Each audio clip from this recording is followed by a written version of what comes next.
Hai semua, Assalamualaikum warahmatullahi taala wabarakatuh. Bersama saya Nuruliza binti Kamaruzaman daripada Alam Flora Sdn Berhad di dalam program 3R iaitu Recycle, Reduce and Reuse bersama pelajar-pelajar daripada Universiti Putra Malaysia. Kami telah memenangi pertandingan inovasi produk dengan mengeluarkan produk menggunakan bahan kertas semula. Antara produk yang telah kami hasilkan iaitu pelapik kaki, tong sampah, bakul serbaguna dan juga lampu hiasan.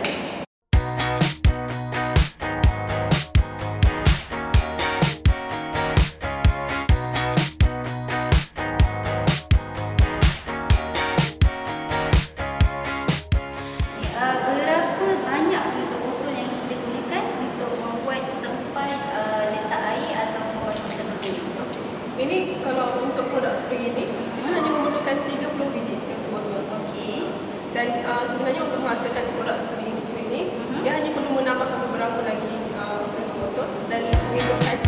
Dan berapa jangka masa yang diperlukan untuk menyiapkan bakul serbaguna yang kecil begini? Kalau bakul serbaguna sekecil ini memakan masa yang tidak lama, hanya dalam 10 minit ke 20 minit sahaja. 10 minit ke 20 minit sahaja ya.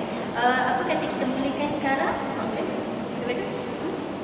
Yang pertama, Okey, langkah pertama penutup botol ini akan dilubangkan menggunakan paku. Okey.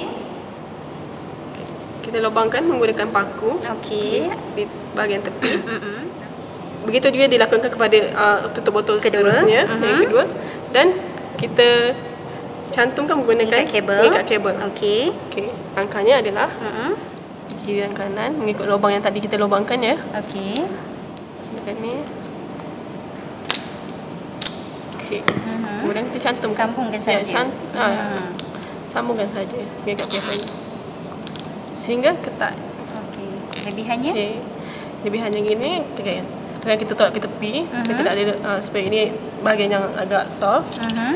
Dan lebihannya kita potong menggunakan pisau. Adakah lebihan tu kita gunakan atau kita buang? Selalunya lebihannya akan digunakan untuk dijadikan produk, iaitu produk seterus kami, kerusi. Kami menggunakan lebihan ini untuk menjadikan jengkaman pengikat kabel ni lebih ketat. Lagi mudah adalah pengikat kabel. Pengikat kabel lah. Sebab dawai agak keras ya. Tapi ada di pasaran ada dawai yang agak lembut tu kan.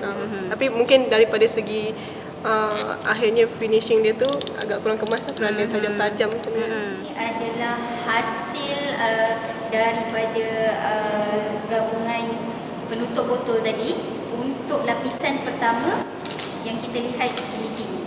Setelah siap lapisan pertama tadi di atas sini, dan kita akan melakukan lapisan kedua dan seterusnya menggunakan langkah yang sama seperti tadi. Lapisan yang terakhir adalah kita buat ni sudah selesai. Jadi untuk mencantumkan dia ke bahagian atas ni, sama juga langkahnya itu dengan menggunakan pengikat kabel. Okey, waktu ni mungkin boleh menggunakan bantuan orang ini dalam sekeliling, bantu mereka. Okey, menggunakan segam tadi. Tarik kabelnya.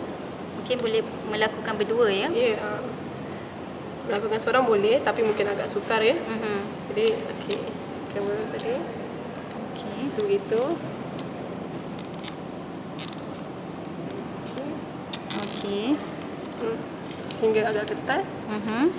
Okey. Untuk mengelakkan dia mudah tercabut ya untuk botol dia. Jadi teruskan dengan bahagian lain juga.